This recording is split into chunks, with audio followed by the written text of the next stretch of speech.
ಆಗಿರ್ತಕ್ಕಂಥ ಮತ್ತು ಶಾಶ್ವತ ಎಂಪಿ ಆಗಿ ಮಾಜಿ ಎಂಪಿ ಆಗಿರ್ತಕ್ಕಂಥ ಸನ್ಮಾನ್ಯ ಶ್ರೀ ಅಣ್ಣಾ ಸಾಹೇಬ್ ಜೊಲ್ಲೆ ಅವರು ಮೊನ್ನೆ ಡಿಸಿಸಿ ಬ್ಯಾಂಕ್ ನಲ್ಲಿ ಮಾತನಾಡುವಾಗ ಒಂದು ವಿಷಯವನ್ನು ಪ್ರಸ್ತಾಪ ಮಾಡಿದ್ರು. ರೈತರಿಗೆ ಕೃಷಿ ಸಾಲವನ್ನ ಕೊಟ್ರೆ ಬ್ಯಾಂಕ್ ನುಕ್ಸಾನ್ ಆಗ್ತದ, ಲಾಸ್ ಬರ್ತದ ಅಂತ ಹೇಳಿದ್ರು.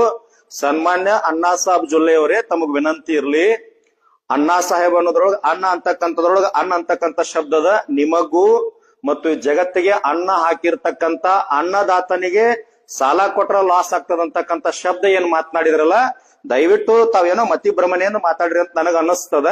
ಆ ಮಾತನ್ನು ವಾಪಸ್ ಪಡ್ಕೊಂಡು ಈ ರಾಜ್ಯದ ಅನ್ನದಾತರ ಅಂದ್ರ ರೈತರ ಕ್ಷಮೆಯನ್ನ ತಾವು ಕೇಳಬೇಕು. ಮತ್ತು ತಮಗೊಂದು ವಿನಂತಿಯನ್ನು ಮಾಡ್ಕೊಳ್ತೀನಿ, ರೈತರಿಗೆ ಲಾಸ್ ಆಗ್ತದ ಅನ್ಲಿಕ್ಕೆ ತಮ್ಮ ಗಮನಕ್ಕಿರ್ಲಿ. ಇದು